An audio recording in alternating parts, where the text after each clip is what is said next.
Salut, est-ce que tout doit être parfait pour développer son activité? Alors, cette question, en fait, elle est très très importante. Elle m'a été posée d'ailleurs, c'est une discussion que j'ai eue avec un praticien il n'y a pas très longtemps sur cette question de la perfection. Et beaucoup de praticiens sont vraiment bloqués par cette question parce qu'ils se disent, je suis pas encore prêt à tous les stades de développement de leur activité, que ce soit même au niveau de la formation, je suis pas encore prêt à faire ci, je suis pas encore prêt à faire ça, parce que ce que je fais n'est pas encore parfait. Alors c'est un défaut. Le perfectionnisme est un défaut, est une tare, et quelque chose qui va nous empêcher vraiment, concrètement, de réaliser ce qu'on veut réaliser. Alors d'où vient ce perfectionnisme? Il a plusieurs origines. Ça peut être une origine familiale, ça peut être par exemple des parents exigeants. Il peut s'agir aussi de l'école, parce que l'école, dans sa façon d'être, le postulat de l'école, quand on est en classe et qu'on a des devoirs ou des choses à faire, ou du travail à faire, on est censé donner une seule réponse à une seule question. Et du coup, on est non seulement obligé de donner cette réponse-là, d'avoir la bonne réponse attendue, toutes les autres réponses ne sont pas bonnes, donc on est dans une logique aussi de compétition, parce qu'on est noté par rapport à cette réponse, et le fait d'être 25, 30, 35 dans une classe, et de concourir tous pour donner la bonne réponse, donc vous voyez bien qu'on est, on est dans une logique vraiment de compétition. Ce qu'il faut savoir, c'est quand on développe son activité, il faut le prendre non pas comme une compétition où on va trouver la bonne réponse pour développer son activité, mais plutôt c'est une forme de cheminement. En fait, c'est pas forcément il n'est pas question de vrai ou de faux, de juste ou de pas juste, mais il est question plutôt de trouver son propre chemin d'évolution, son propre chemin d'action. Tous les jours, faire quelque chose d'intéressant, tous les jours faire quelque chose qui va nous amener à notre objectif, ou à notre premier palier d'objectif, sans forcément avoir ce stress-là inutile, se dire voilà, mon Dieu, tout n'est pas parfait, tout n'est pas à sa place, je suis pas encore prêt, je suis pas encore prête. La question d'être prêt ou pas, en fait, se matérialise aussi dans ce qu'on appelle le syndrome de l'imposteur, le fait de se sentir pas encore prêt à aider les autres. C'est vraiment une catastrophe parce que ça empêche énormément de praticiens et de praticiennes et de thérapeutes et de coachs et de consultants aussi à développer ce qu'ils doivent développer, à aller vraiment jusqu'au bout de leur démarche, d'être efficace. Et ce qu'il faut savoir, c'est que quand on est praticien en thérapeute, le but c'est pas d'être parfait, c'est pas de donner la bonne réponse dans l'absolu. Le but c'est d'aider une personne à dépasser quelque chose.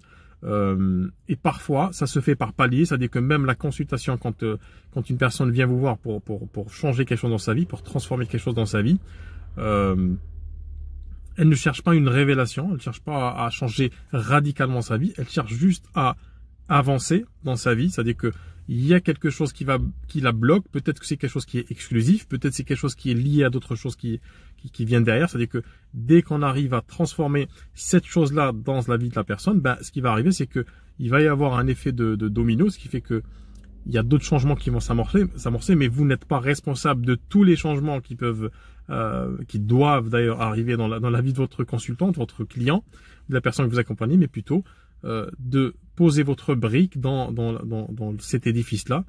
La personne est impliquée dans sa propre transformation, donc vous avez une obligation d'effort et non pas une obligation de résultat. Et dans cette réflexion-là, si on prend les choses par ce bout-là, finalement la question du résultat importe peu. Ce qui importe, c'est que la personne continue, que ce soit vous, parce qu'il y a toujours un effet de parallélisme, en fait, il y a toujours un parallèle entre notre démarche de transformation et puis la démarche de transformation qu'on propose aux gens.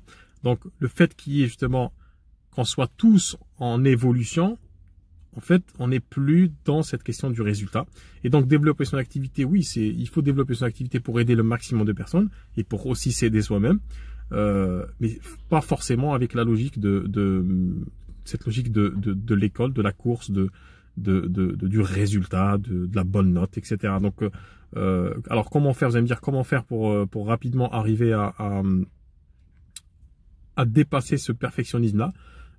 Déjà de ne plus se mettre cette pression-là inutile, ça ne sert à rien.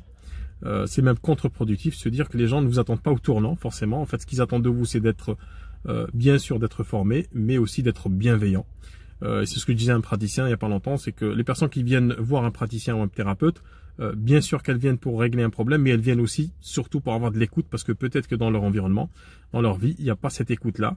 Et le fait d'être écouté par un praticien, c'est déjà la moitié du chemin qui est fait. Qui est fait. Donc le perfectionnisme, vous laissez tomber, c'est pas primordial. Par contre, chaque jour, vous vous dites, voilà, vous établissez un plan d'action, vous dites, voilà, comment je peux chaque jour faire une action qui va m'amener un peu plus vers mon objectif.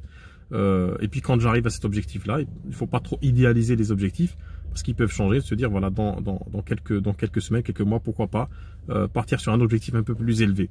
Voilà, donc c'était, je voulais vous parler justement de cette histoire de perfectionnisme et de l'école, donc c'est l'une des conséquences de cette école-là.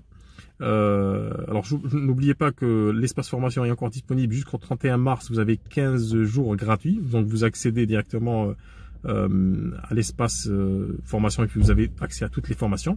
Donc si vous voulez jeter un coup d'œil, d'ailleurs les 2 premières formations parlent de cette chose-là, de ces blocages-là, croyances limitantes en fait qui nous bloquent vraiment dans le développement de notre activité. Donc jusqu'au 31 mars.